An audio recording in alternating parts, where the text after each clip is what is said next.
So good morning, everybody, or good afternoon now. I mean, we're full-blown into the afternoon, and every time I watch these videos, they make me laugh because the last house always comes up, and I always want to find where this house is. I want to show up and be like, I just want to stalk you guys and watch you guys for a day.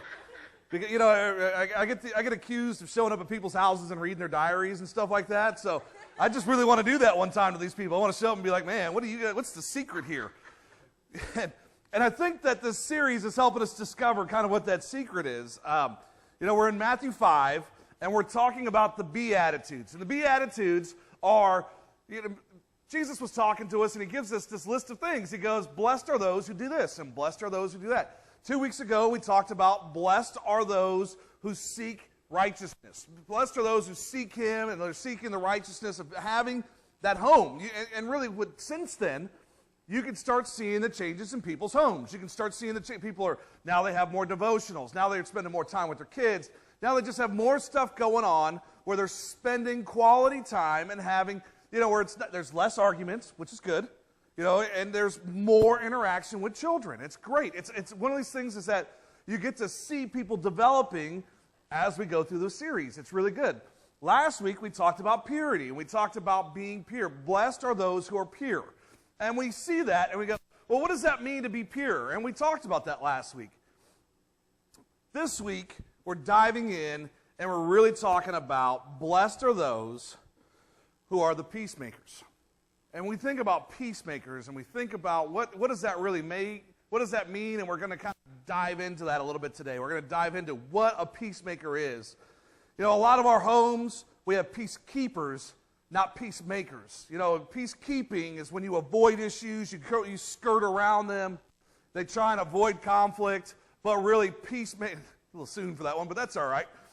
But peacekeepers, you know, or peacemakers are the ones that are going, hey, I look for this conflict, and I'm going to dive into it, and I'm going to try and, we're going to work through this instead of just trying to skirt around the issues.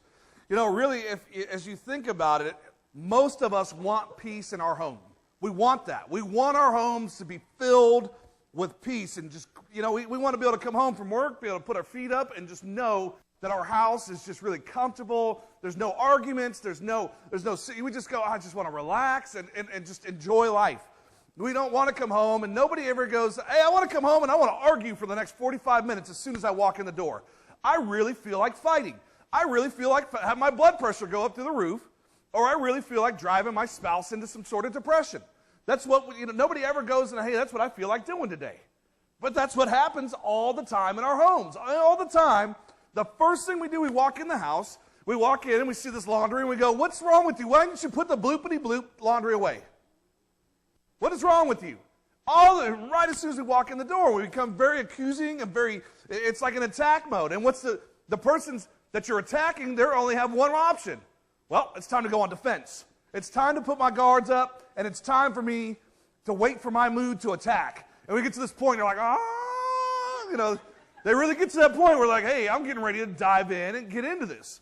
But that's what happens. They wait. They go ahead, stop talking, because I've got you. You're in the sights, and that's what happens. They stop talking, and they go, well, you did this, and this. And you're like, hey, man, where'd that come from? Well, you brought up your own little issues. Now it's time for me to start laying out all your issues.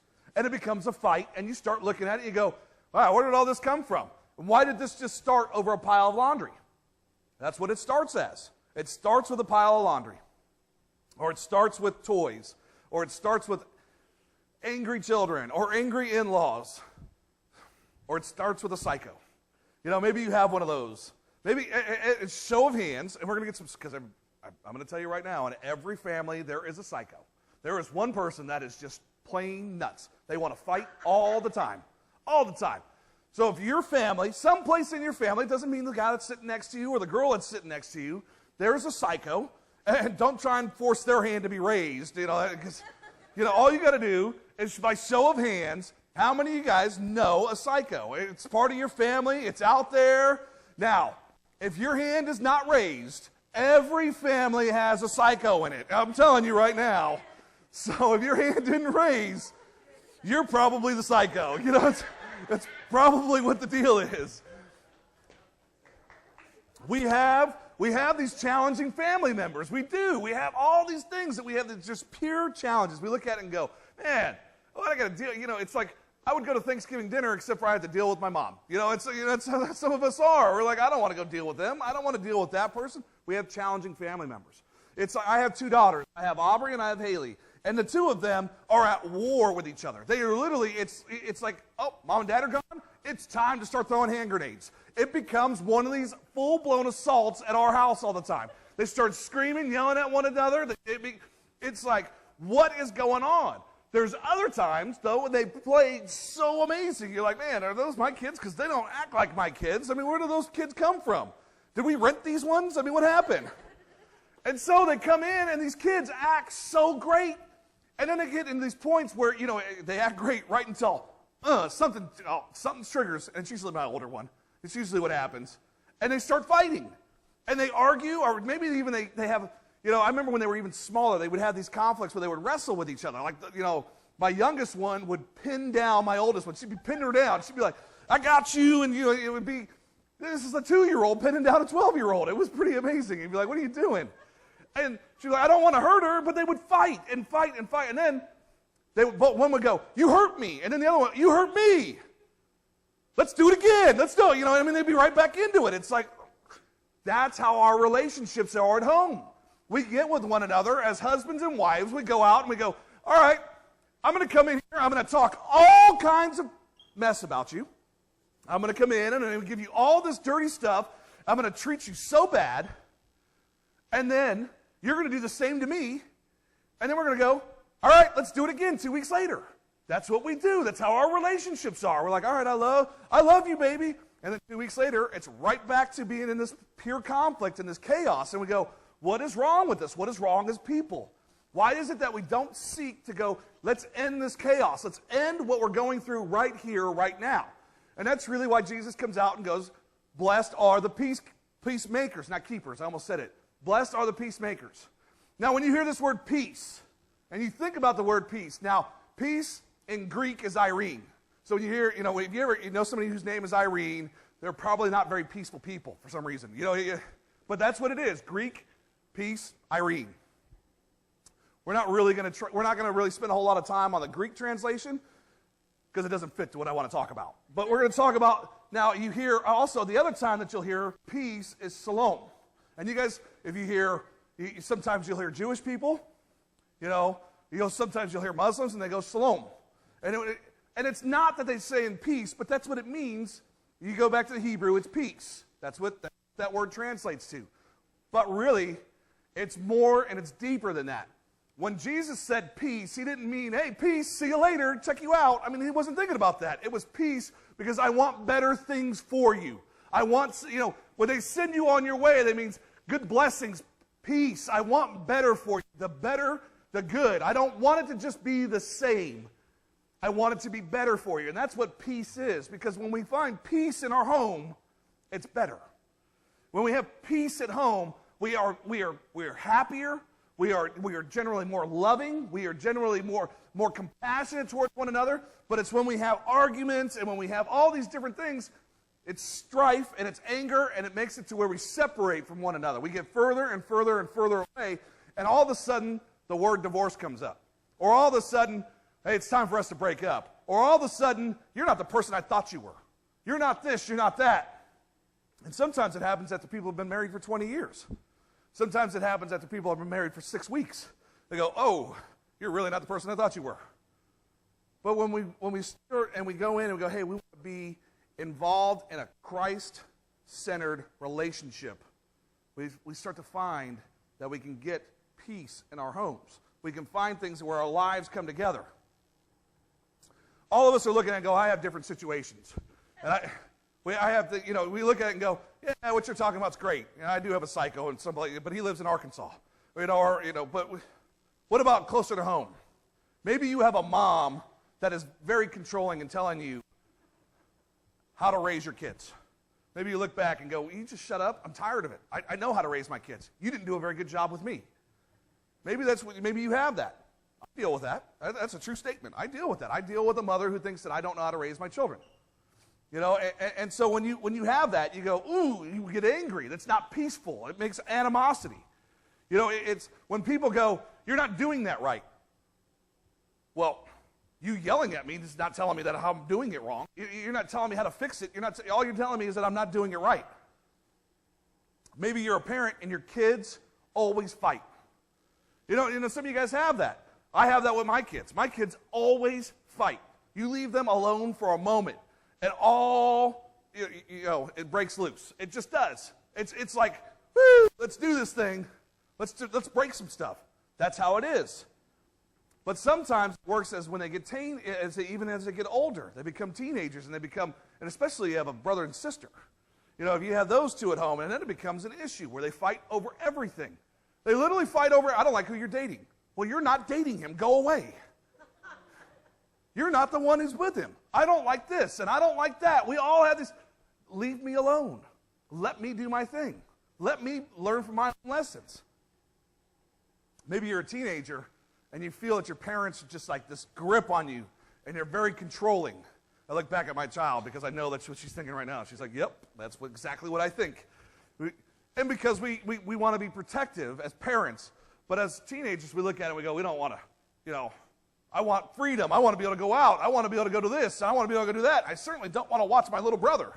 And maybe you married into a blended family where now you're dealing with not only your children, but the other person's children, and then you got the ex that's part of that too, and all of a sudden you have this, it's a nightmare. These are all different things that we have to create peace in at home. Maybe you're an adult now and you still can't forgive your mom and dad for something they did to you as a child. It sits on you, the anger, the horror, I just cannot forgive them.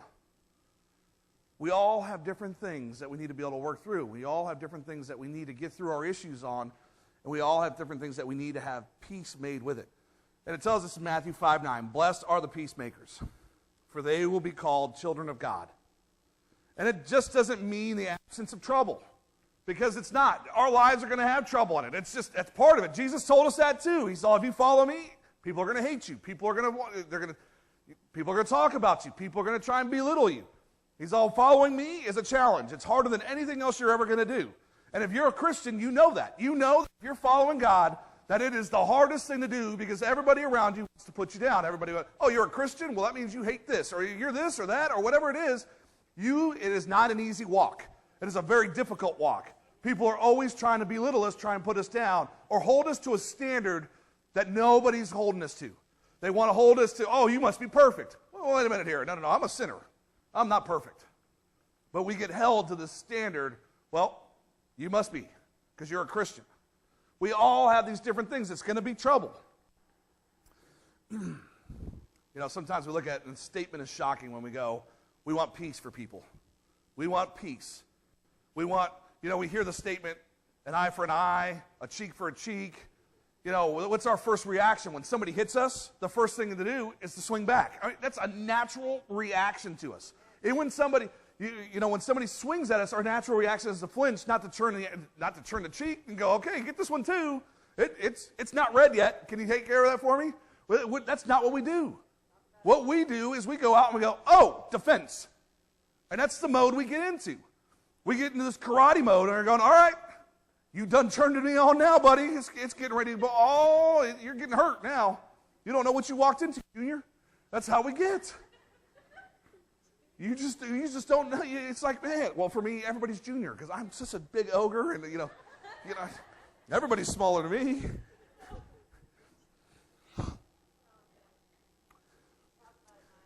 We don't have this, we think that being peace, when we hear the word peace, we go, nope, that means I can't be angry. That means I can't have issues. I got to give up my right to be offended. And that's not what we're saying at all.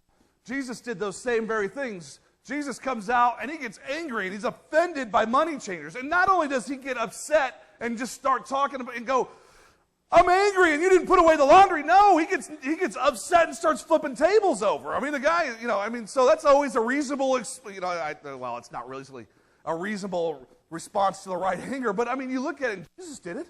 He got mad. So for the right offense, there is anger. And we're called to do something about it. That's not saying give that up. That's not saying, being a peacemaker is not going, okay, give up that right to be angry. No, but it is saying, give up that right to be angry all the time, because that's what we get. We get angry all the time. We walk in the door and go, oh, I'm upset about this. You're really upset that there's no milk in the refrigerator? That means I got to go back out to the store. I got to go do this. Or we get upset over the most trivial things. And we take the peace away from our homes. We take the peace away from our children. We take the peace away from our families. You know, I talked about a couple weeks ago. I talked about where your child sees as a child, as they're growing up, that's what they're going to be with. So when they see somebody that's abusive or angry all the time, well, guess what? That's who they're going to be with. They're going to think that that's normal. They're going to be like, oh, that's the person I want to be. They look for that figure. They look for that type of relationship. What are we doing? How are we raising our families? Are we raising them in a peaceful environment? And not just peaceful, but where we go out of our way to make it peaceful. We work to make our houses peaceful, because that's what a peacemaker is. Not a keeper, a maker. We make it to where we get it done. So, the answer's already up there. Peacekeepers often avoid conflict to keep the peace.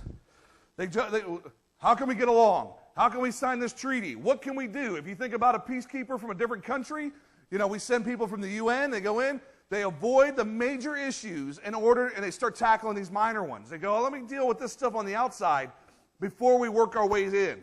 Let's figure out how we can deal with this stuff. And instead of going, hey, let's get to the issues here and let's really deal with it, peacekeepers go in and go, okay, we're going to make it to where this doesn't happen, that doesn't happen, but they never really address the issues. They're just there to keep the peace. They avoid issues, they avoid being around people, and really that's not an answer to the solution. That's not an answer to the problem that we have. Peacemakers embrace conflict to make peace. Peacemakers. Jesus was a peacemaker. He's the Prince of Peace. When you think about this, he comes in and his job is literally, he calms everybody down. He goes, look, this is what's going on. People want to come and scream and yell, and they want to argue with him and fight with him, and what does he do? He just steps back and he goes, here's the answer you're looking for. He's very calm. He thinks about it. What do? When somebody comes to us with an accusing manner or they're angry, we go right to anger as well. We snap right back. Even when they come to us and they ask us a question out of anger, we go, oh, and we go, boom, right into anger with them. We answer the question in anger, we answer things, and we start looking at it and go, how is that making peace? In fact, we're making conflict. We're making issues. When somebody comes to us and goes, hey, how are we going to take care of this, or how are we going to do that? And you go, I don't know. You know, you heard it on the video where the question comes up, and it's not what you said, it's how you said it. You know, have you ever heard that? You know, it's not the answer you gave, it's how you talk to me. You know, I know that. I look around, yeah, I've said that once or twice. Because some of us have. It's not what you said, it's how you say it. It's how you came to me. It's how you talk to me. You talk to me like I'm a 4-year-old. Well, I'm going to respond like a 4-year-old. And that's what we do. We get angry and we go, oh, okay. That's not peacemaking. So, we've had this key theme for this whole thing. And it's not, number one is that we are not just a Christian home. It is not just a Christian home. And it's not one of those things that people look at and go, oh, we're, you know, everybody, those are Christians. No. We are a Christ-centered home. We are pursuing him and we are after him and we are trying to do whatever it takes to make sure that Christ is part of our lives and part of our home, part of our children's lives, part of our, you know, part of our dogs, part of our cats, whatever it is. Christ is in the middle of that. You know why? Is because you let a little bit of sin in, you might as well have opened up the door. So if you let your kid go in and you're just not, hey, how is this going? How are we pursuing this? What are you chasing after? What are you reading? What are you doing? If you're not monitoring your kids' text messages, if you're not monitoring their Facebook, then I hate to tell you something, your kids are up to no good. I will promise you that right now. If you're not monitoring those two things, your kids are talking about things that you would never believe that they were talking about. I will tell you right now, lock it down. Shut off your internet if you have to, because they are doing things that you do not want them doing at home. You have to, when you start listening and you don't act like you're going to put this to an end, and you go, you know what, I'm just going to look over and I'm just going to, that is not peacemaking. That is just being, oh, I don't want to argue with my child today. That's peacekeeping. I don't want to fight with them about who they're texting, or I don't want to fight with them about who they're hanging out with, or I don't want to fight with them about this. You have basically said, my kids can go to hell. That's what you basically have said. And that's not what you want, and that's not what you think, but that's what we need to change. And that's what we need to do with our families. We need to do the same things. We need to help guide them and help and be peacemakers, because all we do is fight, and all we do is fight with one another, then we're not really making peace at home. Romans 12:17-18. It says, do not repay anyone evil for evil. Be careful to do what is right in the eyes of everyone. If it is possible, as far as it depends on you, live at peace with everyone. Do not be overcome by evil, but overcome evil with good. All right, we have to go back in there a little bit. And it tells us very clearly, be at peace with everyone. So we want everyone to have something greater. That's what peace, when they wrote this, they didn't write it in English, and some guy translated it to what it is now. So it was written, it either said Irene or Shalom. This is out of the New Testament, so it said Irene, but when it goes back, they refer back to the Hebrew translation, and it says they want something greater for people. Not to go, live at peace to where there's no fighting. No, live at a point where you want greater for people. Live where they want a greater possibility. Live where they get something more out of life than what they've been having. Because what they've had obviously has not been peace. We need to change it, and we need to go, this is what we're after. We want peacemaking. We want greater for people. We want not just good, greater. How do we get that? What do peacemakers do? So we know that we don't want to be peacekeepers. We want to be peacemakers. Number one, tell the truth in love. You have to tell the truth in love. Instead, we will speak the truth in love, growing every way more and more like Christ. Ephesians 4:15. We need to speak the truth in love. You can't be, I'm going to be upset all the time and just be angry, because that doesn't work. You can be angry, but what are you getting out of that? You get hypertension, and your relationship, your wife ends up in depressed. Or it could be the opposite way. Maybe the wife was the dominant one that comes in and goes, why didn't you clean up this house? It's not very often that happens, but it does. What are you doing? I'm making money, and you're just sitting around here watching TV? Some of you guys are like, I've heard that before. I've heard this. And that's what we do. Why do you always leave your clothes laying around here? Why is it every room I walk into, there's laundry? That's my line. I say that all the time, because I have kids that, they just seem to get naked everywhere. They're like, I'm going to pull this off, and they leave it in the living room. I'm going to take this off, and I'm leaving it in the kitchen. I like it's somebody said something one day. I think the cat dragged it in here. That's what somebody told me. I think it was my daughter. I think Haley goes, yeah, the cat dragged it in here. Oh, really? The cat dragged it into here. That's the best excuse I've heard. Yeah, you get a pass. I'll pick that one up for you. That's what. Sometimes we just come in and we just are angry, but we come in and we just address it wrong. What we really need to do is create non-conflict times.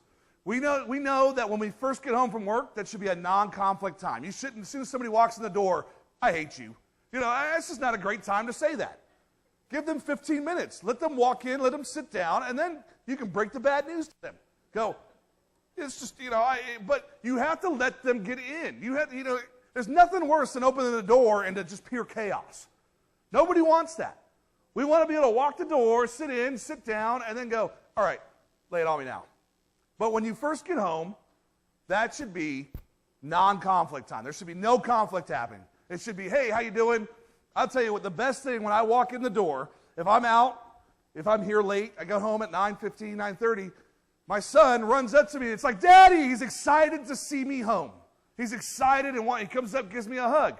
That's exactly what should happen in a family life. The wife, you walk in, the husband should do the exact same thing. Honey, I'm so glad that you're home. But vice versa. It should be both ways.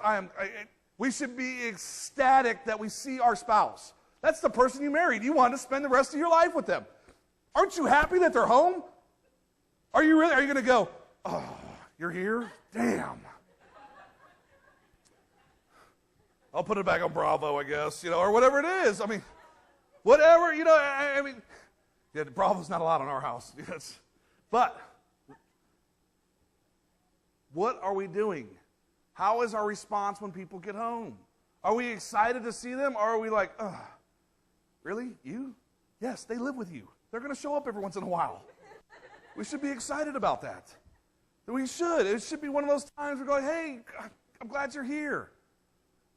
You know, and I'm not saying you got to go out and be like, all right, let me go get your slippers and dinner's on. No, just a happy, just one of those times, hey, how you doing? I'm happy that you're home. Now, go do what I asked you to do. No, I'm kidding. One of those things that irritates my wife really a lot is that I have this nasty tendency to interrupt her. You know, she'll be talking to me, and I'll go blah, blah, blah, blah, off on my own little tangent. You know, I just interrupt her, and she'd be like, and most of the time, she just looks at me and goes, okay, you know, I'm just going to let it go. And then one time, though, she came to me and she said, you know, she's like, Mike, you know what I think? I think that you're a great husband, and I think you're a great father and a great pastor, and, you know, you're doing all this much. But you really make me feel like I don't mean anything, and what I say doesn't mean anything when you just continue to interrupt me. And when somebody does that, not only did they like pull the rug from underneath your feet, you're like, man, you were doing so well right up until you said that interrupting thing. You know, you were building my ego up, and it was great. And then you like, have a seat. You know, we got some stuff to talk about. But that's how we kind of need it. You got to go, hey, look, this is what's going on. I think these things. I think that you're great at this and great at that, but you really suck at communicating with me. And let's work through it. Can you stop and listen to me and hear what I have to say? But most of the time, we get so caught up in ourselves, we're like, doesn't matter what you have to say. Blah, blah, blah, blah. Here's some more of what I have. And it just dumps and dumps and dumps. And really when somebody goes, you know, what you really make me feel is that you make me feel that I don't matter and what I have to say doesn't matter. And all of a sudden you start thinking differently about it. You go, well, I better not do that anymore or I'll be single. Because really what she does say does matter. You know, what I have to do is I have to take, because really the best critic that I have in this place is her, because she will tell me, you suck. And that's okay, because I need that. I need somebody to go, look, that wasn't very good, it was bad. You know, I mean, really, I would say up until this point in the last service, it sucked really bad. You know, this is much better than it was. I can tell, you know.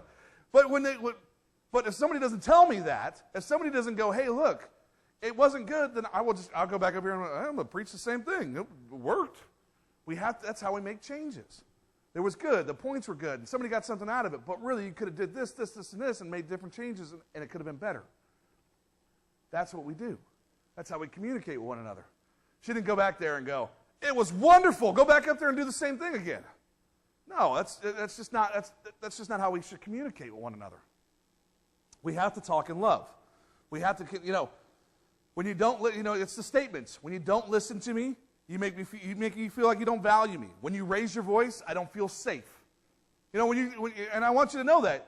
Guys, when you are at home and you think that you're going to yell and scream and I'm going to belittle the people around me, you make them feel unsafe. You make them feel to where they're not worthy. And they go, you might hit me. You literally make them feel that way. So you have to stop that. You have to back up and go, do I really want my family to feel that way? Because when I raise my voice, that's not what my intention is. But that's exactly what, I mean, think about it.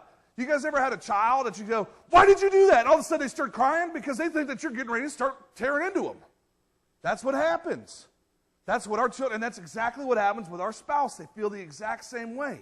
They feel the next level from here is you putting your hands on me. When that may not be what your intention is, but that's exactly how they feel. You may notice when you're out with your friends, you joke about things that are inappropriate, or you do things that are inappropriate, or you do this, or you do that. Those are lines that people have said. There's a line, I see people laughing. They're like, I just said that today. You know, when you continue to check your phone at the table, you make me feel that you don't want me around. You know, and that's one of those things that you just devalue me. You make me feel that I'm worthless because you would rather spend time with your iPhone than with me, or with your Android, or whatever you're carrying. When you lie about insignificant things, you make me feel where I can't trust you with important things because you're just going to lie about that too. Over and over and over again, these statements are, if you come at them with this way, all of a sudden it's not so attacking. You make me feel this way when you do this. It's not like, hey, you're a piece of junk and I hate how you talk to me, because that right there puts you on defense. You're like, wait a minute, you're a piece of junk too. And you can put in your own little line that you use for junk, because we all have something different. Number 2, apologize when you are wrong. Now, don't just be walking in and go, oh, I'm sorry I made you mad. That's not an apology. That's not what that is at all. That's you just trying to get some time. That's really what it is. When you've done something wrong, apologize for what you did wrong. Don't just come out and go, oh, I'm sorry. James 5:16, therefore confess your sins to one another and pray for each other so that you may be healed. Admit to specific actions and attitudes with no excuses. Don't come in and be like, I'm sorry that I kicked the cat, but I did it because you don't like it either. You can't do that. I mean, you got to come in and you got to have the right attitude. You just can't come in and go, I'm sorry I did this. That's what I did it. I'm sorry I did it. There's no excuse behind it. When you have excuses, you're basically saying, I was just going right, but there's a line that says excuses are like, a-holes. Everybody has one. Because we all do. We all have different excuses. We all come up with different stuff all the time. We got an excuse for this. I was late to work because of this. I was late because of this. I was late because... Stop with the excuses. The real reason why you were late is because you didn't consider my time. The real reason why you were late is because you didn't value getting up in time in order to do whatever it is you had to do before getting here. Those are the reasons why we're late. But we come up with excuses. Instead, we should go, I shouldn't have raised my voice, I'm sorry. We should go, I should have called to let you know where I was at. I should have called to let you know what I was doing. I should have called to let you know where I was spending money. Because those things affect one another. I was totally insensitive. I'm sorry. Because a lot of times, guys, we tend to be insensitive. And again, I'm sorry I dropped the cat off the roof. Just whatever it is, whatever you have going on. We all have things that we are just admit to what you did and say that you're sorry about that. Remorse and repentance. I used this line last time. I'm sorry is for mistakes. When you make a mistake, I'm sorry. That's okay. But really what it comes down to is forgiveness is for sins. So I'm sorry, I made a mistake. Please forgive me, I've sinned. And that's really what it comes down to. We really need to start looking, I want forgiveness. This is what I did. This is what's going on. Please forgive me. Now we look at it and go, forgive and let go is the last one. And you start looking at forgive and let go. How do I forgive and let go? I didn't say forgive and forget. That's not what I said at all. I said forgive and let go. Because you cannot continue to bring up the same issue over and over and over again. And that's what we do as people. We take issues, we get angry about it. We go, oh, I forgive you. We take the rug, we curl it up, sweep everything underneath it, tuck it down, and we pat it. And we go, I'm going to save that for later. That one's going to come up here in about a week. And that's what happens. All of a sudden, a week later, we bring it out and we go, oh, by the way, I got this one for you. Here, let me grab this from underneath the carpet. You see this? You see what you did? What does that have to do with anything now? It's over. Get rid of it. Stop bringing it up over and over and over again. It's done. Either you're going to move on or you're going to forgive and let go. That's what really forgiving is about. I can't. It's too significant. And that's how some of us are. I can't forgive because it's too significant. My spouse cheated on me. My spouse is abusive. My spouse did this, did that. Whatever it is, and we go, I can't forgive them. Then don't be with them. If you cannot forgive, and if you cannot let go, and I'm not an advocate in here of going, oh, go get divorced, because the Bible tells us clearly not to do that. But I am saying if you cannot forgive the person that you're with, then you shouldn't be with that person. Because you have to be, in order to be able to be a peacemaker, you cannot continue to carry animosity from week to week to week to week, where you're going, oh, I hate this person. Why am I with them? I hate what they did to me. You can't keep doing it. You have to let go and you have to move on. Now, that doesn't mean you forget about it.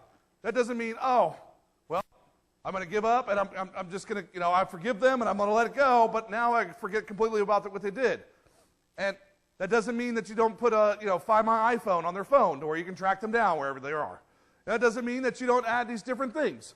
You're going, I'm just going to put up some safeguards for myself. I'm going to let it go, but I'm going to forgive, and I'm going to let them do their life, but I'm still going to protect myself. That's what we have to do. If you can't do that, then you have to move on.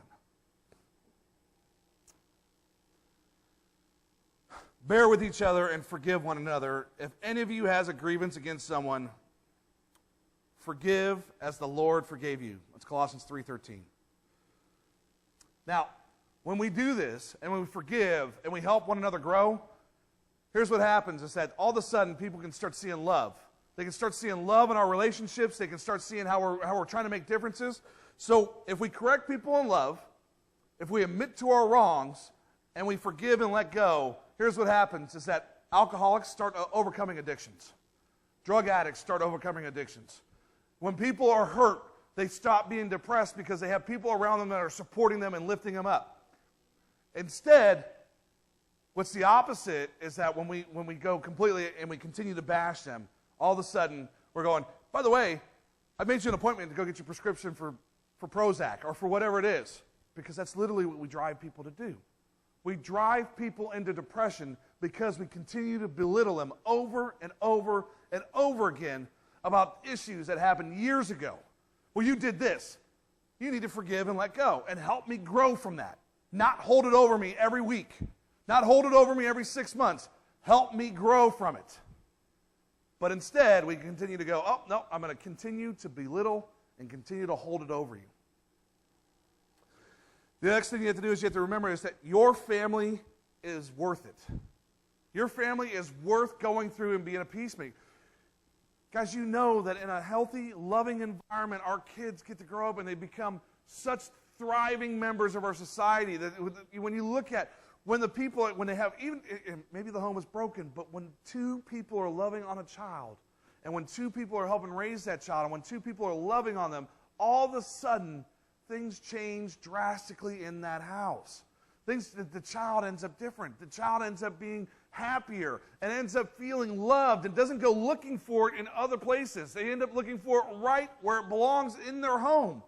It's when we deny that and we continue to go, I'm going to bring all this animosity here, that they go looking for love in other places. And it hurts. And it hurts our kids, and it hurts our families, and it hurts the people around us when we look at them and they go, why is your kid out doing this? Because they don't have love and they're not getting supported by the people around them.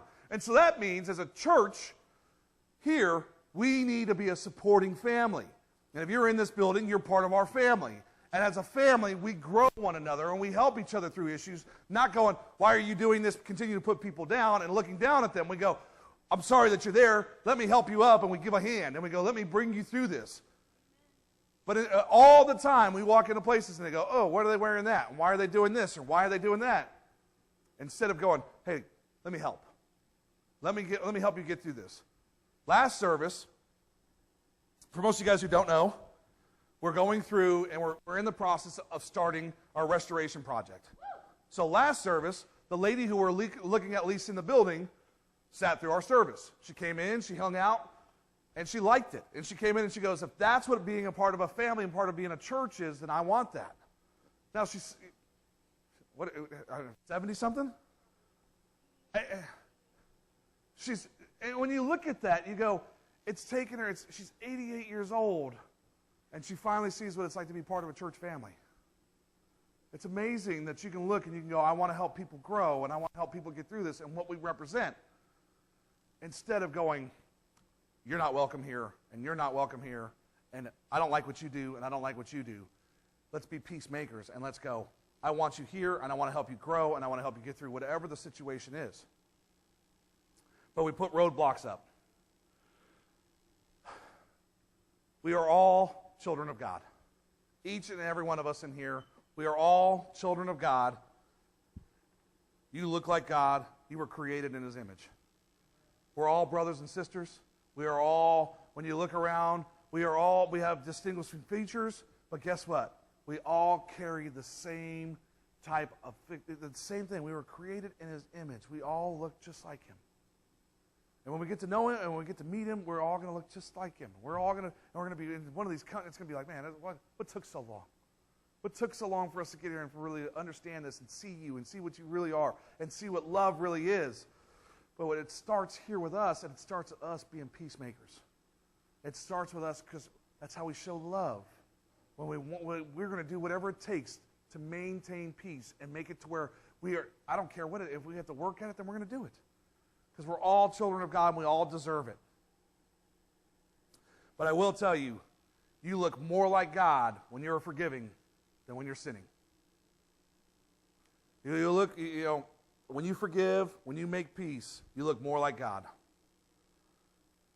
Blessed are those who are peacemakers. Blessed are those who are peacemakers. Blessed are those who are peacemakers.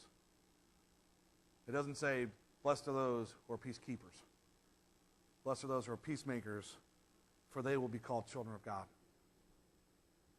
Let's pray. Father, thank you so much. Thank you so much for just giving us this opportunity to